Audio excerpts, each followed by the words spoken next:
One of the problems with recruiting for investment banking is not the knowledge or skills you acquire, but the access to talk with real investment bankers to put your best foot forward.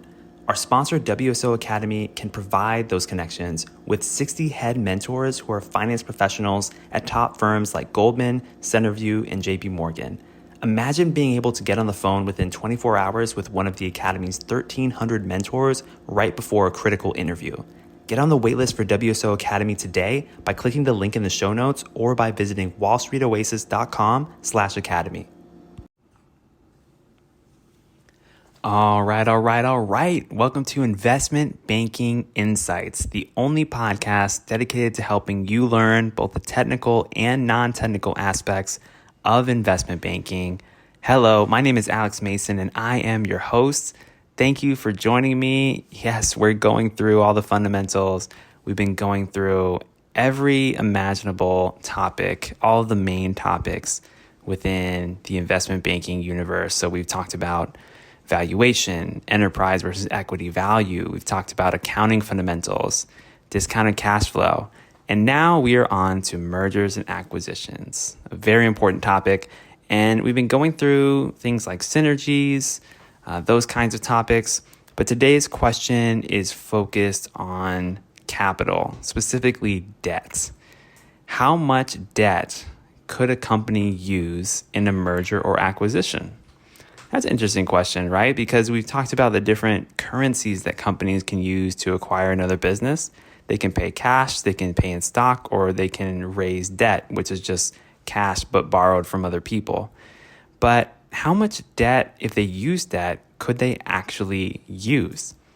Well, first of all, it depends on how much the bank or government or other company is willing to lend, right? From a very practical perspective, it all depends on the lending power of whoever the other entity is, because they have to get that money from somewhere. But that amount is usually constrained based on certain things like the industry norms. And fundamentally, what is the cash flow that this business is expected to generate? Because if the business isn't expected to generate cash flow, it's not going to be able to pay the interest payments. So that's what lenders are looking at. They're looking at credit risk. They're looking at the cash flows that they're expecting this business to make. And they want to make sure that they're getting their interest and their principal back in a timely fashion. So fundamentally, that's what's happening. And because of this is why we want to look at a couple different things. We want to look at comparable companies and also check out our precedent transactions, because we can see what's most applicable for our target company. And it's just the logic is, hey, if we find companies that are similar to the company that we're looking at, we can look at their ratios and we can apply similar ratios to our target company. So specifically, we can look at a bunch of different companies, comparable companies, and check out their debt to EBITDA ratios, debt to EBITDA. And this is going to vary by industry, definitely, but check them out and then take the median value.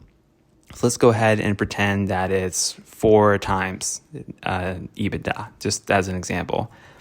Now we're going to look at the last 12 months of EBITDA for the combined company in the merger or acquisition scenario. So if these two companies were combined, what would the last 12 months of EBITDA be for that company? And then multiply that EBITDA by the median multiple that we found from our comparable companies or precedent transactions. So we would take that 4 times, multiply it by the EBITDA for the combined company, and then voila, that would be the max amount of debt we could reasonably expect that the company might use in an acquisition. That's kind of how we can think about it. And we can also look at comparables that are specifically debt comparables too.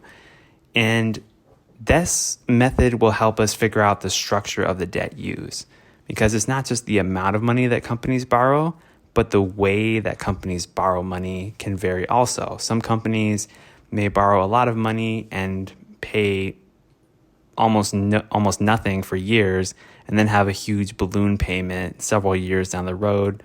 or they may pay their debt back on a more even basis. It just depends on the debt. There's many different types of debt that's out there in the corporate landscape. That's beyond the scope of this podcast, but certainly something to look into and something to know about as a banker. So that's what you can look at for this question about debt and how much can a company use in M&A. Okay, so that's what I got for you today here on Investment Banking Insights. My name is Alex Mason, your host, and thank you so much for joining me. Next time, we're going to continue talking about M&A. I'll see you next time. Have a great day.